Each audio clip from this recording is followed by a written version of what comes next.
Okay. Ah, amazing. Right. Okay, guys. I think I have that right now. Oh, I don't. I've done it all wrong again. Anyway, doesn't matter. Good evening, everybody. You're very welcome. Thanks as always for joining us. And this evening, I'm going to have a chat with Shannon McClatchey. You're going to have to correct me on that. How far wrong am I? So yeah, exactly. That's a story of my life with my last name outside of Ireland. Well, until Donald Trump very famously sacked the director of the FBI, I had a very similar thing to yourself, you know, anonymity. Anyway, a lovely digression to begin with. So it's nice that we have Jana on the call here, because I know Shannon through a friend of mine from the pinhole photography community who said, hey, my friend Shannon's going to visit Ireland, you should definitely show her around. And in the nature of these things, it's a friendship recommendation that you really take on board, because I really got to take a bit of a deep dive on Shannon's absolutely amazing photography and got to know her a bit better while she spent a bit of time in Ireland and Dublin a few years ago. But there's a bit more to that. I think it was a repeat visit, and hopefully we'll have a bit of a chat about that. So I think we'll just kick into it. Shannon, and you might just tell anybody who's not particularly familiar with what you do or where you do it, what part of the world you're coming from, and maybe just a little bit of your background, and then we'll have a bit of a look at the photography. Sure. So I'm Shannon McClatchey. It's actually late morning here. I'm in San Francisco, and where I've actually been living. I'm back here I've lived in many, many places. I'm originally from Los Angeles, but I've lived in a lot of different places. And I also have family in Europe. So I've spent a lot of time on very long flights going back and forth between the West Coast and the UK and the continent. And yeah, I've been doing photography. Well, I have my slide actually starts with my first photo of me as a photographer, but I've essentially been doing photography since I was a little kid. But more seriously, probably in the last 20 years or so. And I'm still using mostly film. I do have a digital camera that I've played around with. I'm not one of those people that's like film versus digital. I just love film, and I'm never gonna give it up no matter what. And yeah, I'm friends with all these pinhole people, even though I don't do pinhole photography at all. I prefer a lens on my camera, but I've been told we're not really supposed to hold that against you, and you're still allowed to talk to us, and exactly. So yeah, I don't know. That's kind of like because I know just from kind of chatting to you about these things, is that you actually have an art or an arts background, and I think compared to an awful lot of people that I've had these chats with, you might actually be able to just finally decide 100% absolutely definitively is art photography, or is photography art, and can we narrow down the definition of it and just put that argument to bed this evening, because that would be very convenient, and we could do with somebody with a strong academic background in this to help with this. So I was going to say that's a very complicated question, which I don't think we will solve. But yeah, I have like half an hour. What's the problem? I know exactly. No, I actually have a master's in art history and film, and once upon a time I was going to become an art history professor, and then I went to graduate school and decided no, I did not want to live in an ivory tower the rest of my life. So And then I decided instead to go make money. So I went to go work in tech. So it means that arts are still very much a part of not just my own practice, but I do a lot of work with an arts nonprofit here in San Francisco. I'm very lucky to be able to collect art from friends and also just local artists. So it's really a huge part of my life. And I know people always have that question of like, well, why don't you just make it your full-time job? And one, it doesn't pay the bills, especially when you live in a city like San Francisco. And I can't really imagine like having to think about my work as paying my rent and paying my bills. I think that would be really stressful. And I mean, having a bit of fun with it, but does the photography somewhat scratch a part of your brain that existed that made you kind of sort of originally as a younger person or at an earlier stage in your life make you want to go into the field of art, or that that kind of digging deep with the art history side of it? Have you a bit more of an insight into the why of these things than the rest of us have, having looked at it in a bit more depth? Yes and no. I feel like I'm more interested in what people who don't have my background have to think and say, because I think it's, you learned kind of, you learn how to look, but in maybe a different way than people who, say like actual practicing artists look, or people who don't have any background in art look. So I think I have a certain perspective. It's weird because I never really thought, I mean, when I talk about what I studied in university, it had nothing to do with photography at all, even though you could argue that, photography and film do have a relation between one another. It was always just something that I did because it was like my outlet. So, I mean, you would think that, that I would have gotten a degree in, that had a specialization in photography, but no, not at all. But I do think that it's funny. I'm a big fan of a lot of filmmakers who are photographers, like Wim Wenders. I do like sort of very cinematography. Like I just actually saw 1917, Okay. the movie that was the best picture. And the photography is just beautiful. Yeah. So maybe there is something in there.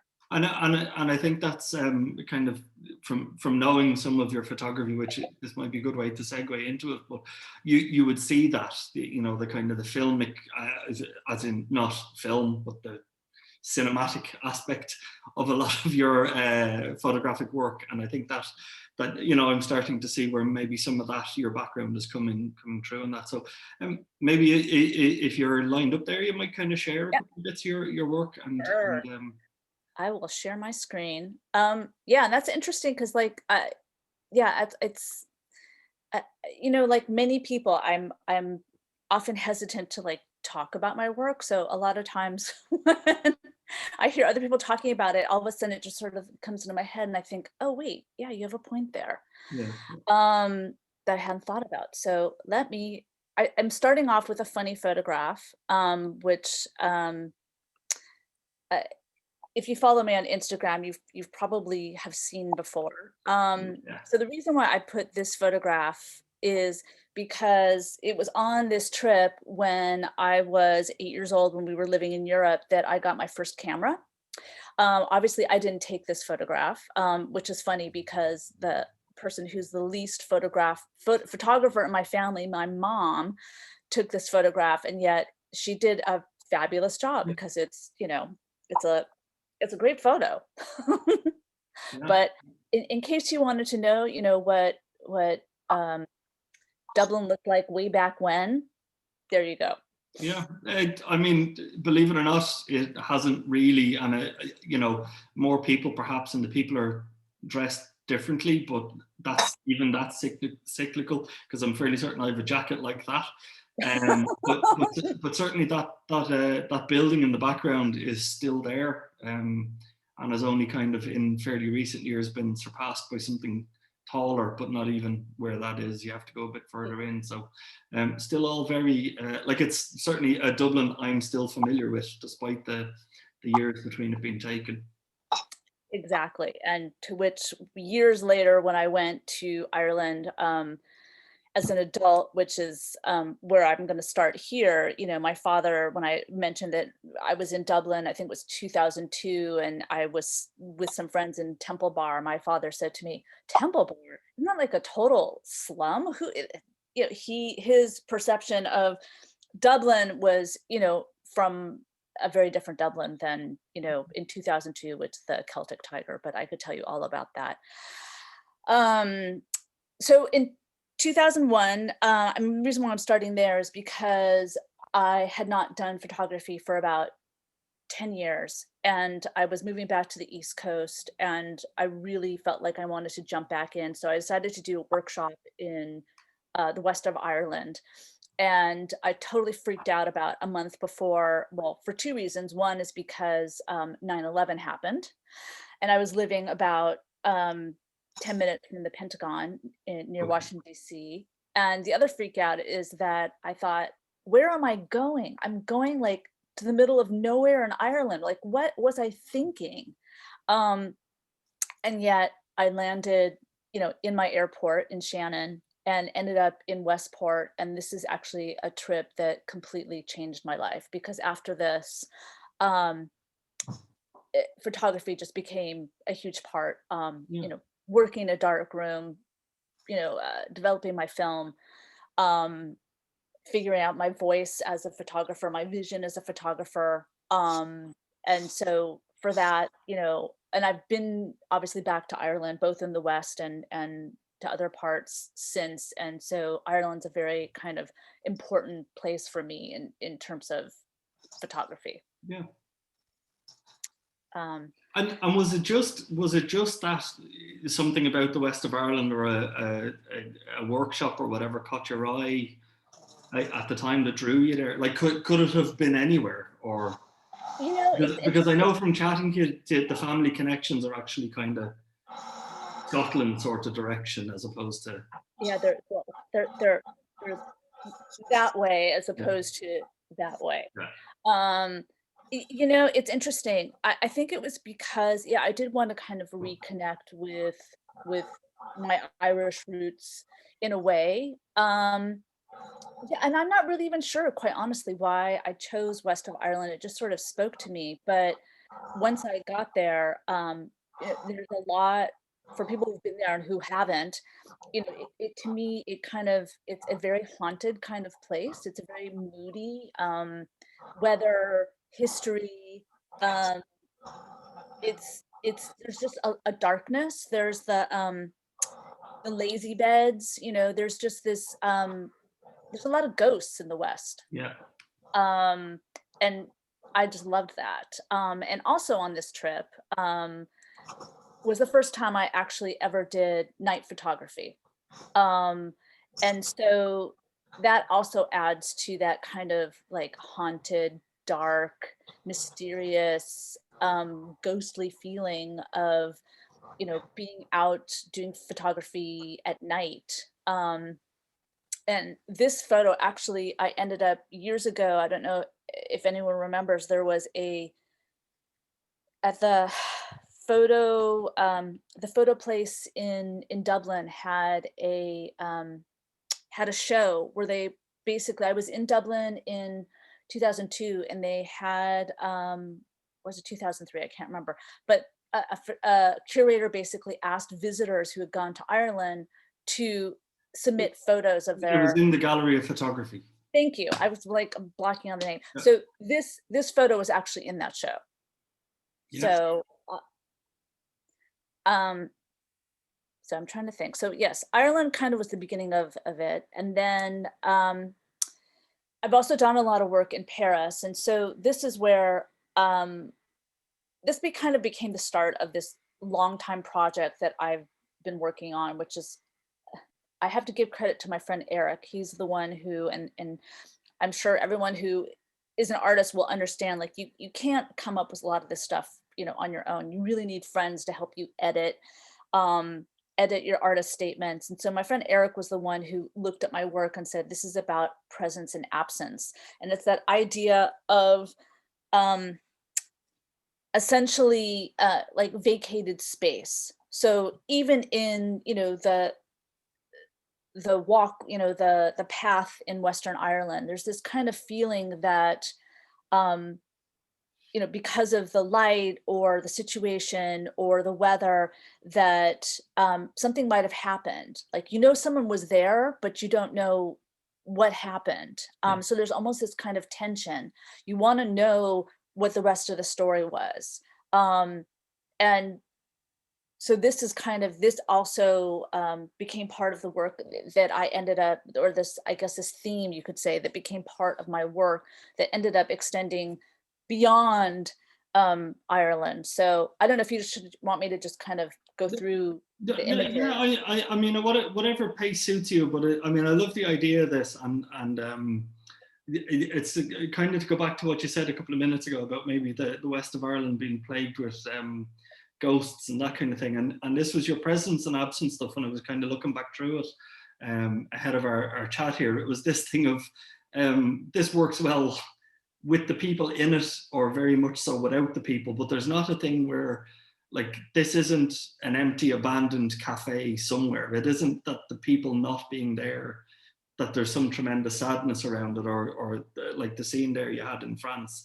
It's like, it's some empty seats, but give it 10 minutes and these will be full of people, you know. It's Exactly. and you could get a sense of that. And Oh, yeah.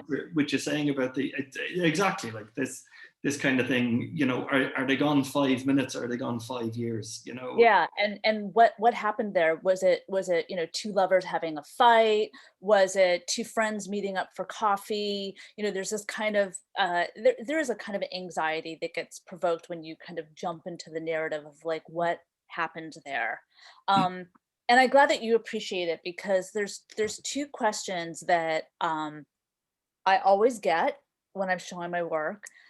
This will answer one of them, which is, why don't you shoot in color? Um, so I do, Yeah. but I tend to either like working with very saturated color, which, you know, having spent time in Ireland, you can't go to Ireland and not shoot in color. And if you go to Ireland, That color is gray. Yeah?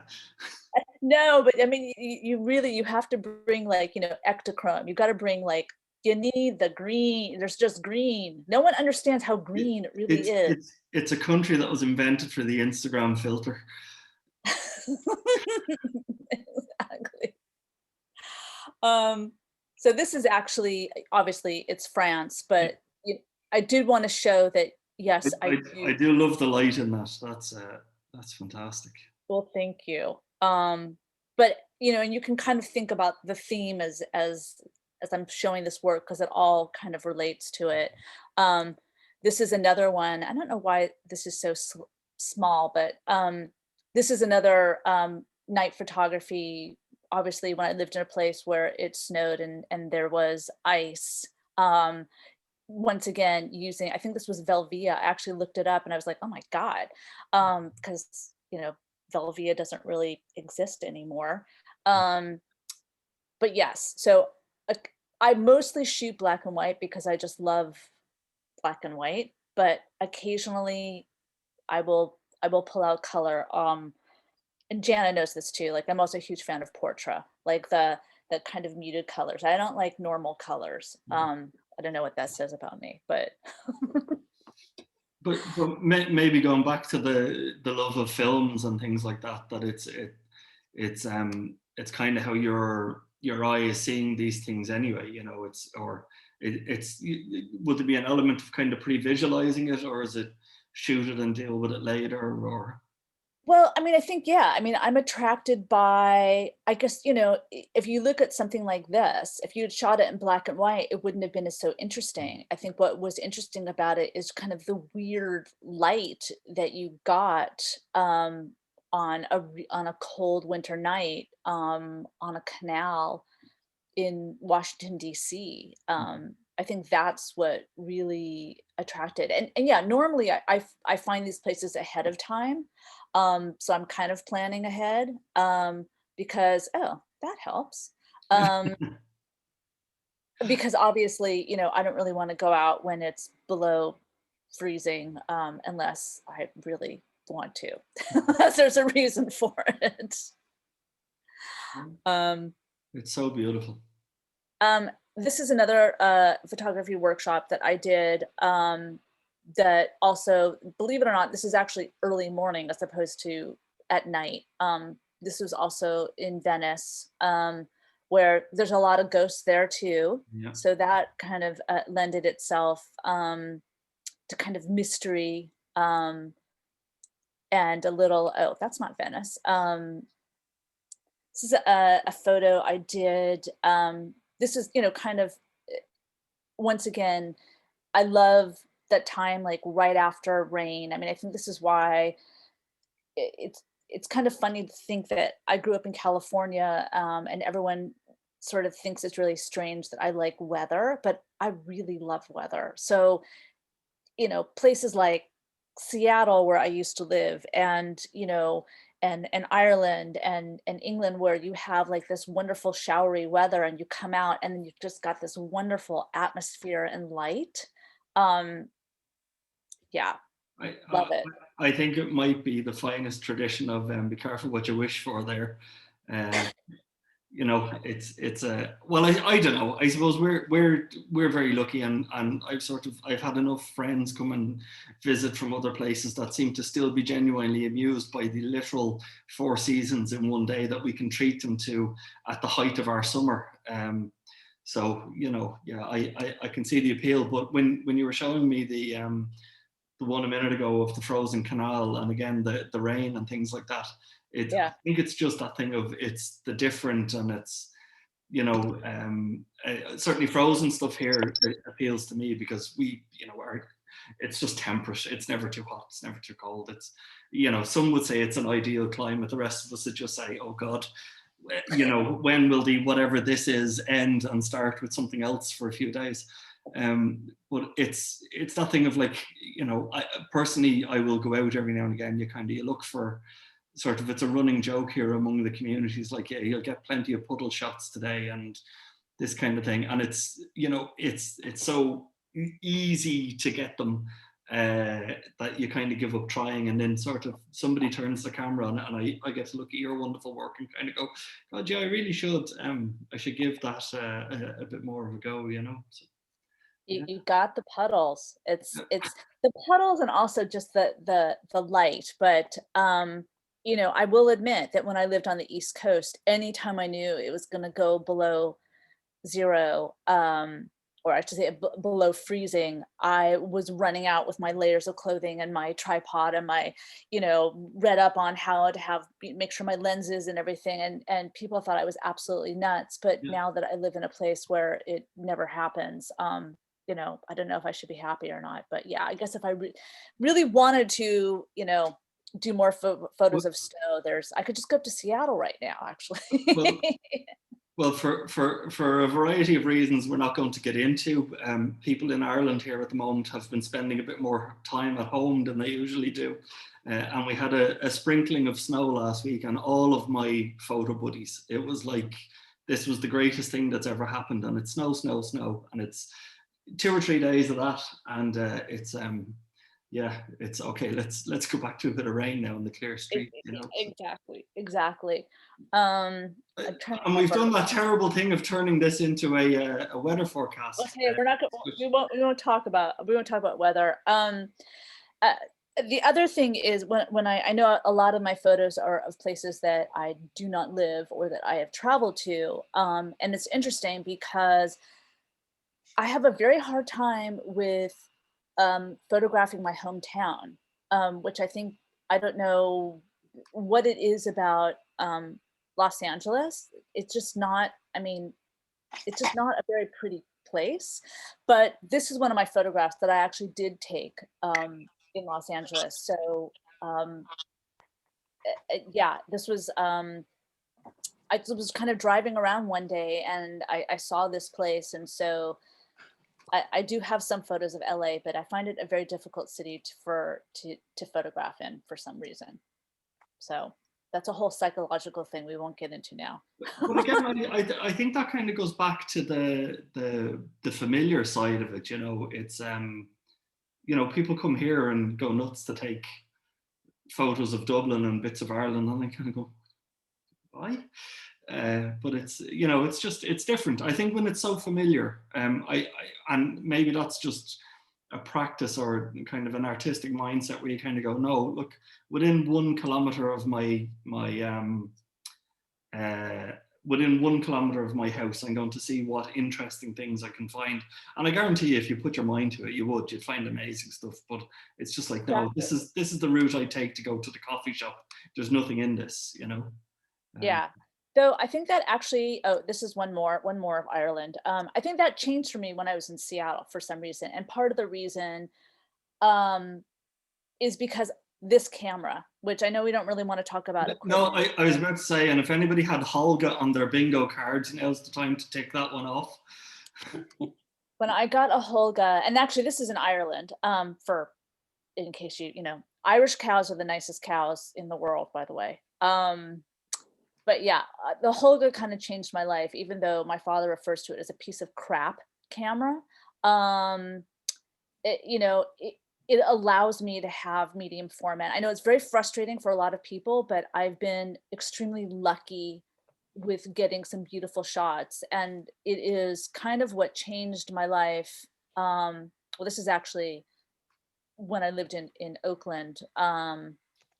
But where it kind of changed my life is when I moved up to Seattle. I think that I'm just going to have to stop inviting people on that are using Hulgas, because it just carries on with a whole disappointment that seems to follow me around when I try mine. You know, these are it is a trial and error. But Seattle's like one of the only places I've lived where I was able to walk to work. And so that camera went with me everywhere. So I did a ton probably more photography, I think, when I lived in Seattle than I did in almost any city that I've lived in. So it was really wonderful. So yes. And part of it is, I suppose, that it's a very easy thing to carry around. It's not really it's not a burden. And if somebody decides to try and take it off you, it'll cost you a couple of euros or dollars to replace it. These exactly. Yeah. And that's a space needle for anybody who knows. And again, you still have your ghostly. But once again, you still have your ghosts running through these. I mean, there's sort of an absence of people there, but a sense of them being there. Exactly. So this was actually, just to show color in Hulga, this was actually a mistake. But I think, as everybody who's ever taken photographs knows, sometimes a mistake can come out really well. In fact, they had a photography show here in San Francisco at the Museum of Modern Art, which was wonderful. It was all basically mistakes, like mistakes that people had made in photography that had come out beautiful. And this is a mistake that came out, and I went, wow, that's actually really cool. So I can never replicate it again, but I'll just, you know, celebrate that oops. Yeah. This is more of my Hulga. I know you wanted me to jump into. Oh, I'm completely happy to be guided by you here, but I mean, I love the composition here as well. So the second question I always get is, why don't you photograph people? And I've gotten that question so often that I finally decided to work on a project where I would actually have people. So I started this project, which I called Analog, and it also came from the question that people often ask me, which is, why do you still work in a dark room? And my answer always is, because I love working with my hands. And so I wanted to do a project about other artisans and other creative types and artists who basically are using what I kind of dubbed analog materials for their work. And so this is James. He runs he does letterpress. here in San Francisco at a place that he calls Aesthetic Union. And so I went, this is actually with my medium format camera, I went in to photograph him while working as the beginnings of this project. So I can say I photograph people, Yeah. not like portraits, because that's just not me, but there's still an element of human in the photographs. And I know one of the questions that you had for me is, how did I end up in going to do an artist residency in Berlin? Yeah. Well, it was based on this project. Okay. Okay. Yeah. So I was very lucky to go and spend a month in Berlin. I would have loved to have done more, but my boss at the time basically said, I'll let you go for a month, but if you want to go for all 3 months, then you need to go find a new job. So I figured, okay, let's go for a month on my company's dime. So it was actually really wonderful. And I continued on this project of analog, you know, and so I collaborated with 2 of the artists who were also on my residency with me. This is Summer, who is a Canadian Palestinian artist. She does all of her work incorporates embroideries. She does like just amazing, beautiful stuff. So my collaboration with her was basically kind of following her as she worked on a particular project. And so this is another photograph that I did of her doing her work. Yeah. Um, I'm loving and then, these. Yeah. Yeah. and then I also, and this is all medium format. You know, if you're going to do an artist residency, you got to bring more than just a Hulga. So I got to bring a real camera. Well, there is an element of leaning into it. It's you get there, and it's actually, I've changed my mind. I'll be leaving the lens cap on. Exactly. Though the other thing, like I'm not showing, I'm just, for people that might be a bit curious about that. That's something where you kind of pitch an idea to a gallery, and they go, "Yeah, we like the sound of that. Come and do that for a month." So artist residencies can range. You know, if you're lucky enough to get a residency where they pay you to come, I mean, you have to be kind of a certain type of artist. The residency, I mean, you still have to apply, still have to do an artist statement. You have to have, you know, a portfolio of work. They still have to accept you. So in this was a residency called Talked, which has they have a place in Berlin, and they also have a place in Leipzig, which is becoming kind of like the new Berlin. And so I had to pay, but it's really, you know, it's not all that much money. And so really, and you can kind of participate as much as you want there. You know, every Monday we had a critique. We had a lot of different events that, as I said, some of us were, you know, participated quite a bit in critiques and art openings. Some people just came and all they wanted to do was do their work. And so they did their work. But at the end of the 3 months, you were responsible for basically providing work for a group exhibition that was held in Berlin. So I couldn't obviously go back for the opening, but I did, you know, finish up my work. So all of these photographs were in it. And that kind of grew while you were there in this residency then. So perhaps you started with a different idea for this, or was it always, I will document my other residents? Yeah, partly because I couldn't, you know, in order to find other collaborators, it was really hard because my German is sort of it's I know a bit of German, but in order to find other people that I could collaborate with, like someone like a James, a letterpress artist, or a fashion designer, or somebody else, it would have required me doing like extra research and probably being fluent in German. And I didn't find anybody. So I did have to switch gears and basically ask my peers and say, hey, does anybody want to collaborate with me? Because also meine Deutsch ist nicht so gut. Yeah. I found when I was in Germany, it was very helpful that my German was so bad and their English was so good. So.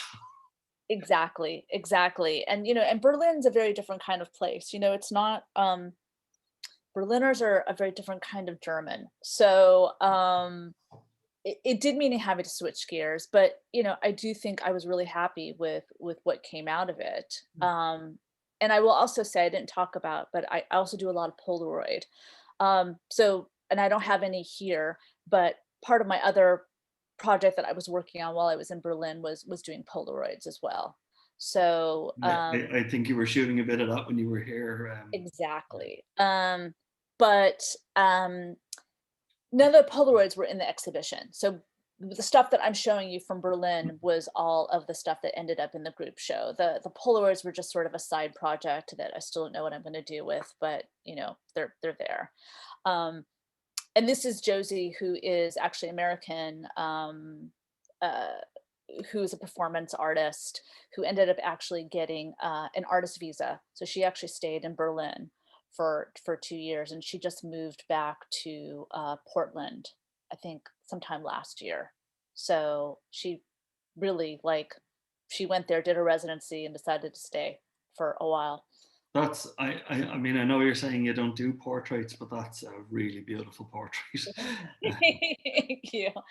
As I said, it was yeah, it yeah, I'm very happy with how my collaborations went. It was really, really fun. I think there's an element of when you get one like that, you can quite happily give up and say, yes, I no longer do portraits.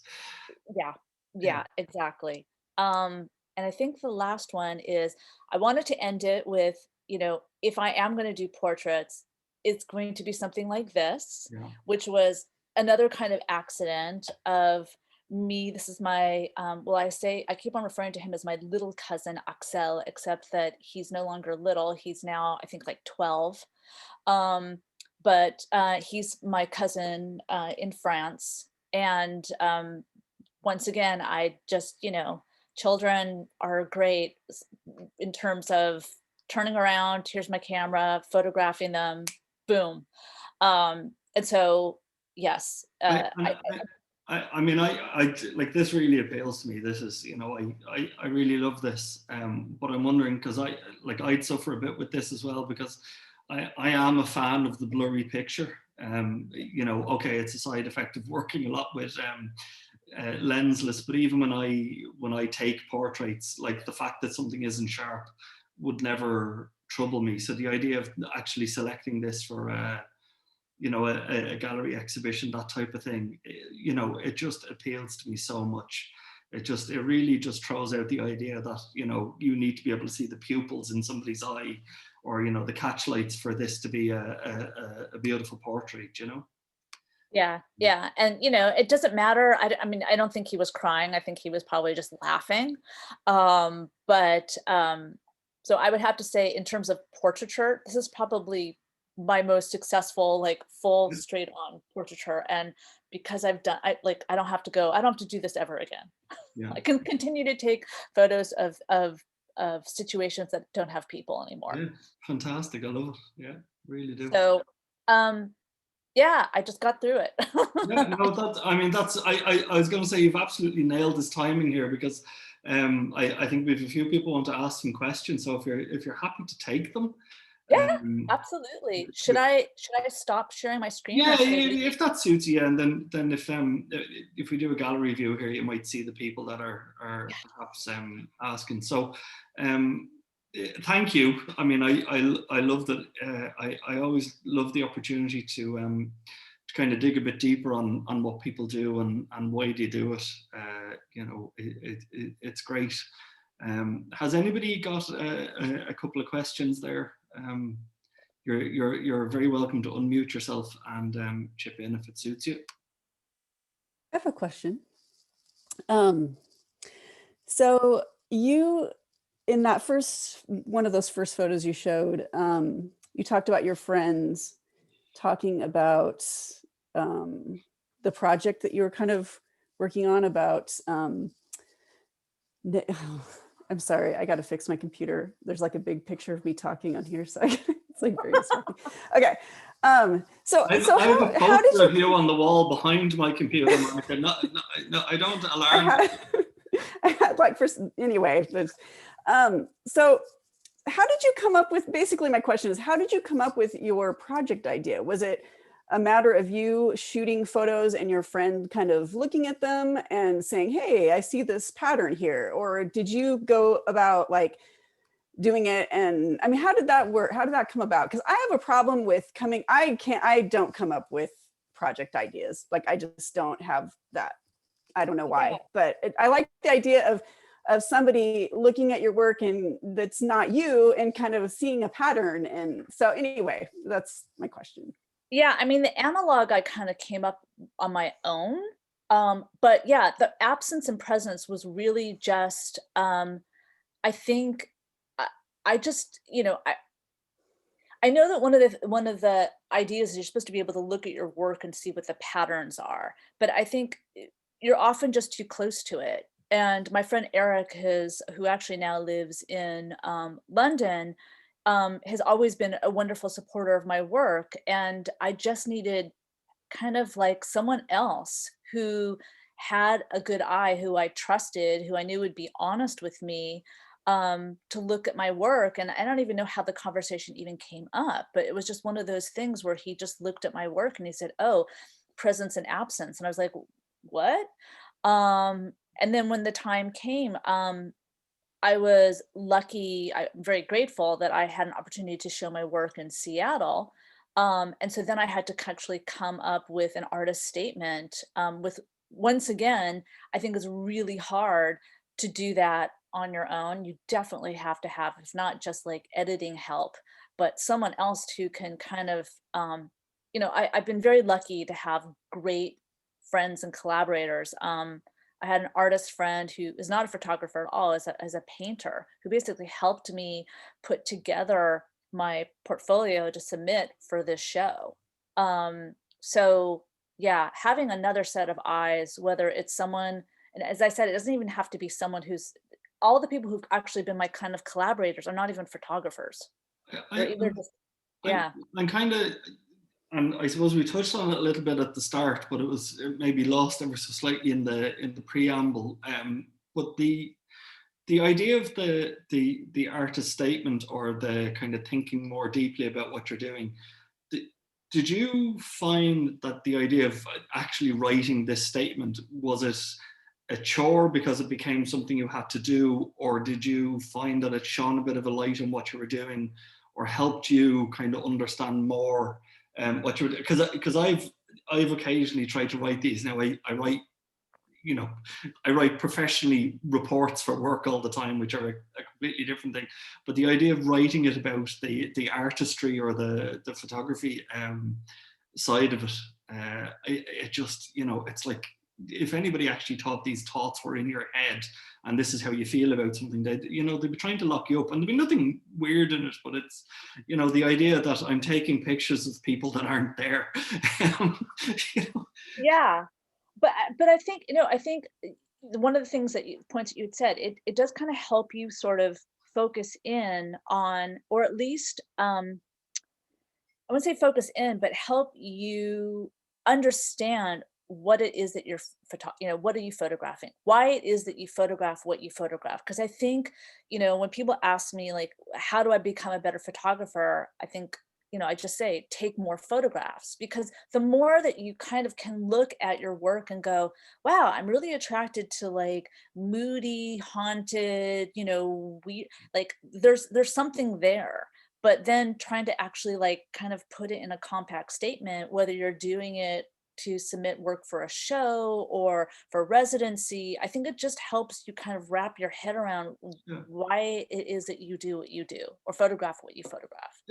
I mean, believe it or not, that's where this whole talking photography thing came from. Originally, it was like, we don't really, we love what everybody shows, but it's more, why are you showing this to us? Why, of the 10 images you've chosen to show us today, why these 10 and why not 10 different ones, and this type of thing. So yeah. for somebody who's, because people can go on and look at the CV of places that you've exhibited and all of that kind of stuff.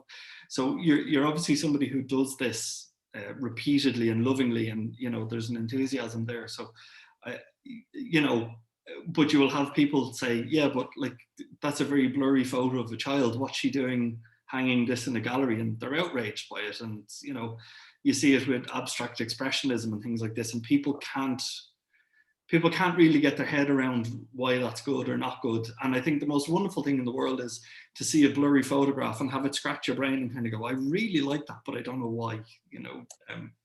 Yeah, I mean, going back to the very beginning when you asked me about my background as art history, I think part of the reason I studied art history is when I was a little kid, I remember going on a field trip to the LA County Museum of Art, and we were looking at Picasso, and I thought, like, who is this guy? What does he think of? Like, man playing guitar, and it's like some weird scribble. Like, what is this?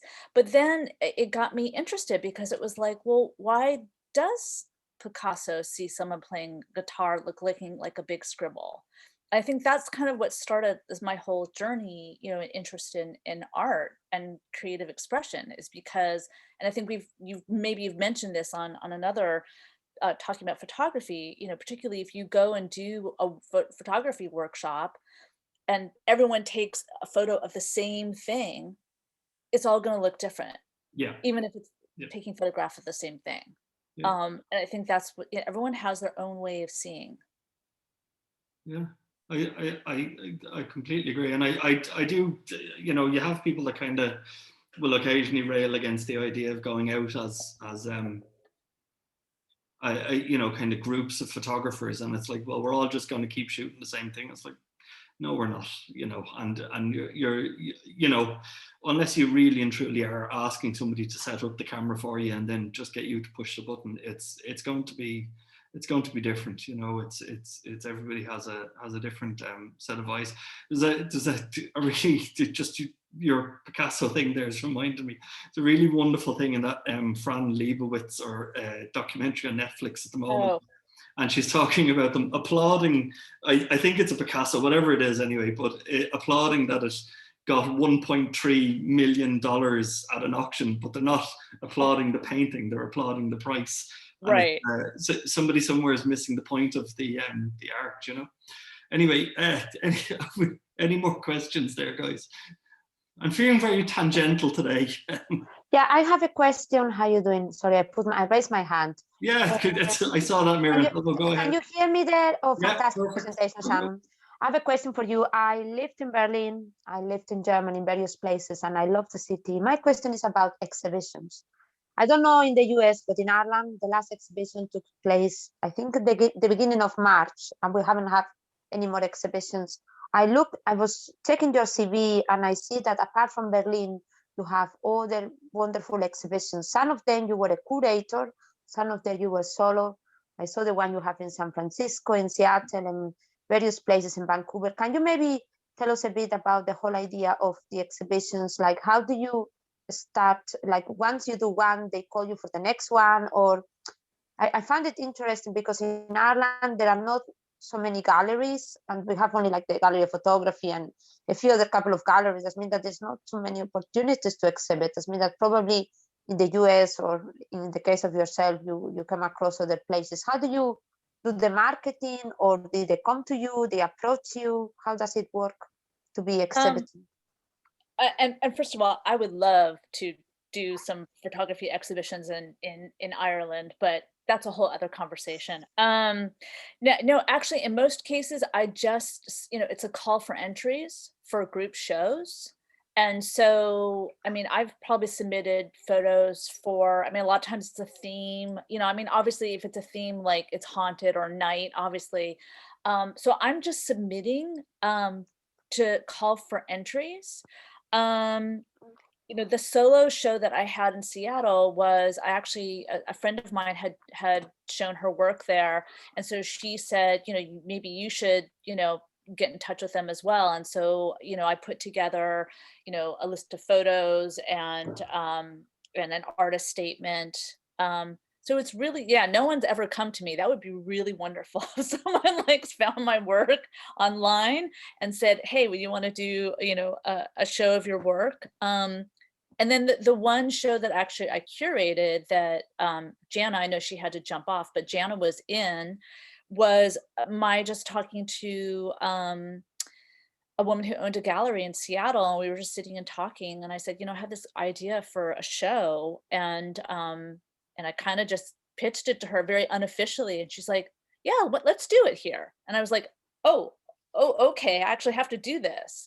So it definitely takes, you know, some initiative, but it's just applying and understanding that you're probably going to get rejected, like a lot of the time, and most of the time it's not because of your work not being good enough, it's because some curator has an idea of what they want the show to look like, and if your work doesn't fit the theme or whatever. I mean, I haven't, I mean, obviously there's not a lot of shows right now because of other reasons, but I mean, I've submitted my work for a lot of shows that hasn't been.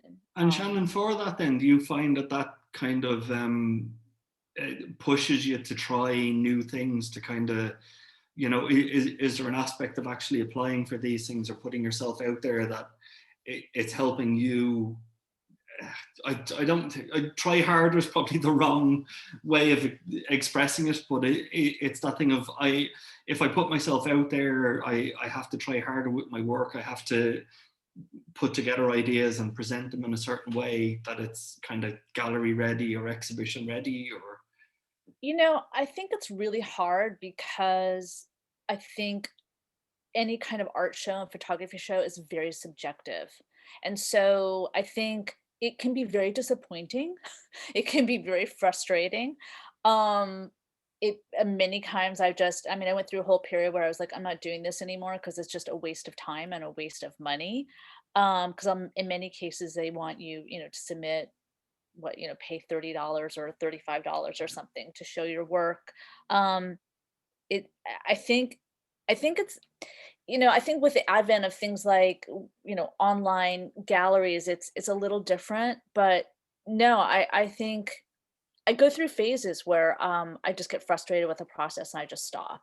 Um, and in many cases, that's why I feel like I would like to be able to do like my own shows. I mean, when I was joking about doing shows in Ireland, I mean, there are so many photographers that I know just from my having worked there, who've done work in Ireland, that I thought like, God, why don't we do a show, kind of tagging on the whole idea of like people who come visit, Ireland and take photos, but vice versa. How do people in Ireland like see themselves?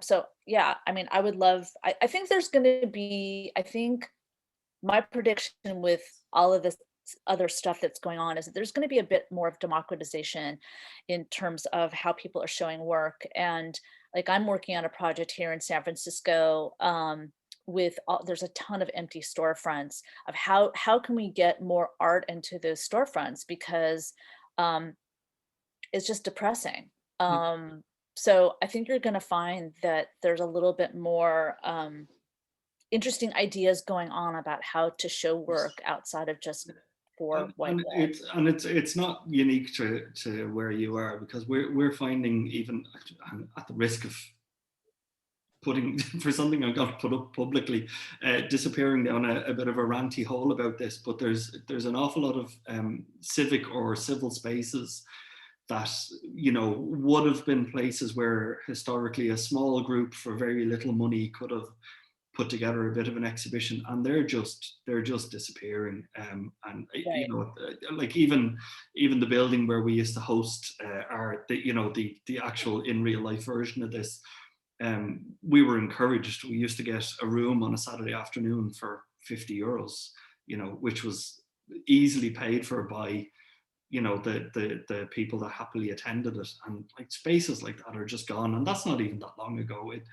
I'm hoping in the wake of this, whatever it is that's going on at the moment, that maybe there'll be sort of an uptick in artistic output from people, because I think there's an element of people kind of being stuck a bit close to home at the moment for whatever reason. And there's going to be, I think there's going to be an outpouring. I think there's going to be songs and art and paintings and photography about the whole thing. And you're starting to see it. People are, because we're kind of a year in from an Irish point of view anyway. We're a year into it and you're starting to see a lot of that kind of solitude or empty streets or presence and absence kind of stuff. We're a year in, as well. So, yeah, I mean, I think it's kind of, there's a DIY aspect. It's like, if people aren't taking your work for whatever reason in big galleries or big shows, then, do it yourself.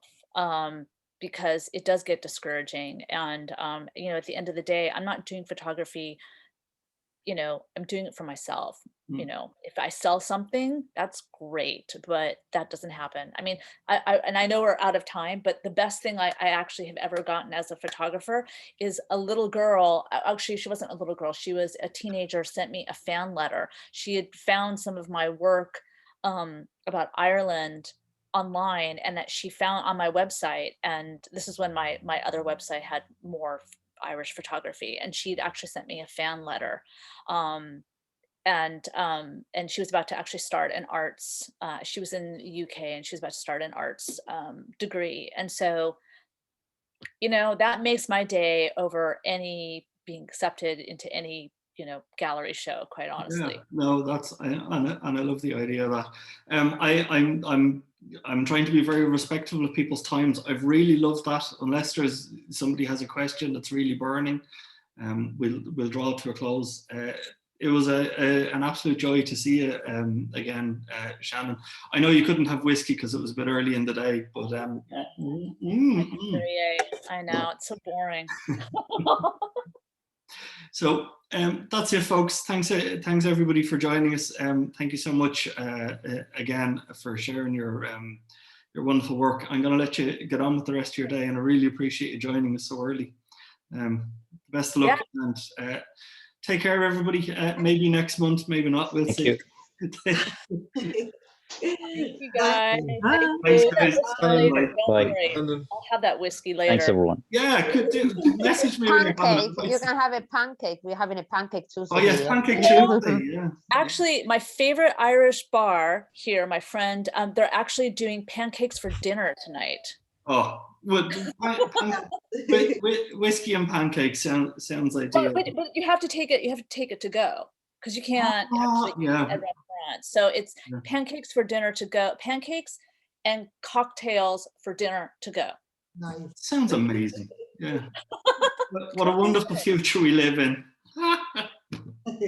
Good luck. Bye, guys. Take care. Bye.